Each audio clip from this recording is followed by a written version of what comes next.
Se amate il pistacchio, preparate queste paste siciliane. La ricetta è facilissima e farete un figurone. Si tratta della tradizionale pasta di mandorle siciliana a cui si aggiunge anche pistacchio tritato finemente e quindi ridotto in farina. Sono dolcetti profumatissimi e davvero golosi. Prepariamoli insieme, serviranno pochi ingredienti e cominciamo da 2 albumi di uova medie a temperatura ambiente. Li verso in una ciotola e lavoro con una forchetta per formare una leggera schiuma in superficie. Aggiungo 120 g di farina di mandorle, 200 g di farina di pistacchi e 200 g di zucchero a velo. Inizio a mescolare con un cucchiaio. Se gli ingredienti sembrano non amalgamarsi, non preoccupatevi, perché con un po' di pazienza il composto diventerà anche fin troppo umido. Adesso aggiungo un cucchiaino di miele ammorbidito e un cucchiaino di estratto di vaniglia. In realtà potete dare l'aroma che preferite, quindi anche scorza di limone o di arancia grattugiata.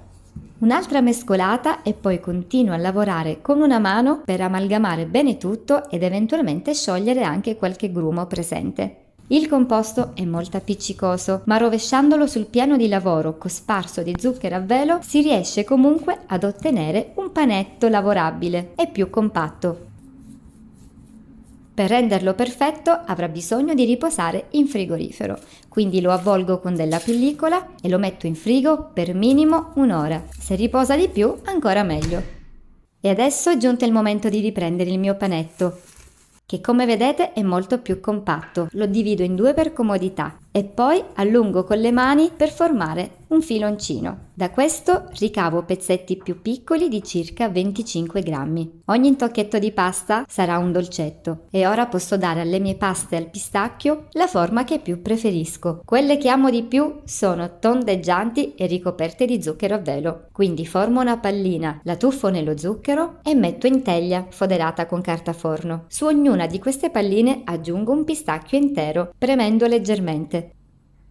In alternativa passo le palline nei pistacchi in granella, ottenendo dolcetti molto più vivaci e dalla superficie croccante dopo la cottura.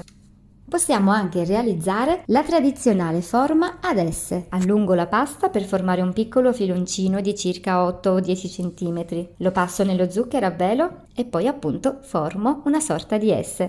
La mia teglia è pronta per andare in forno, modalità statica a 170 gradi. Per ottenere paste di mandorla al pistacchio morbidissime, così come devono essere, è importante una cottura breve. Infatti basteranno circa 15 minuti. Le paste non dovranno scurire e non dovranno seccare. Saranno pronte quando vedremo solo delle piccole crepe in superficie. E anche se è difficile resistere, dopo la cottura bisogna lasciarle raffreddare completamente. Infatti sono così tenere da rompersi. Raffreddandosi invece avranno poi la giusta consistenza, pastosa e umida all'interno. Oltre a gustarli durante il pomeriggio dopo cena, sono un perfetto regalo. Molto calorici senz'altro, ma ogni tanto noi siciliani una pasta al pistacchio dobbiamo per forza concedercela. Se provate questa ricetta fatemelo sapere, io vi aspetto presto con un nuovo video. Un abbraccio da Valentina.